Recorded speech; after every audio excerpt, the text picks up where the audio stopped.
полиция аспаннан түсе қоймайды. Сол полиция сіздердің қастарыңызда жүрген, біреулердің балаларыңыз, біреулердің күйеу балаларыңыз.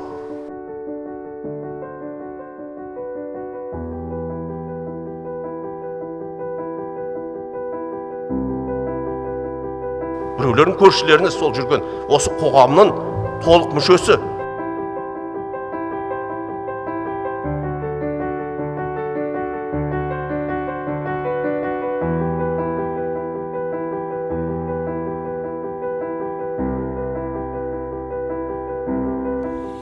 Babasının qasiyetli qanынан, anasının ақ sütімен дарыған. Мен Батыров Дәулет Әуезханұлы 2009 жылдан бастап ішкі істер органында қызмет атқарамын. Полиция қызметкері болу мен үшін үлкен мәртебе.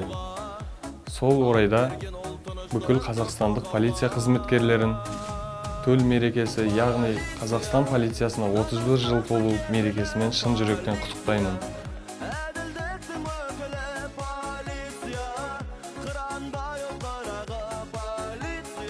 Менің мақсатым қоғамға титтей де болсын азаматтық үлесімді қосу. Полиция болудың өзіндік қызығы мен қиындығы жетеді.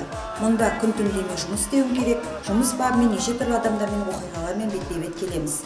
Әрине, жаным сүйіп таңдаған мамандығым болғандықтан бар қиындығына шыдаймын. Құрметтеуді бағымдеп, парасатты полиция әрдайым. Құрметті әріптестер, сіздерді кәсіби мереке Қазақстан полиция күнімен шын жүректен құттықтаймын. Жұмыстарыңызға толайым табыс, отбасыларыңызға амандық, бақ, берекет тілеймін.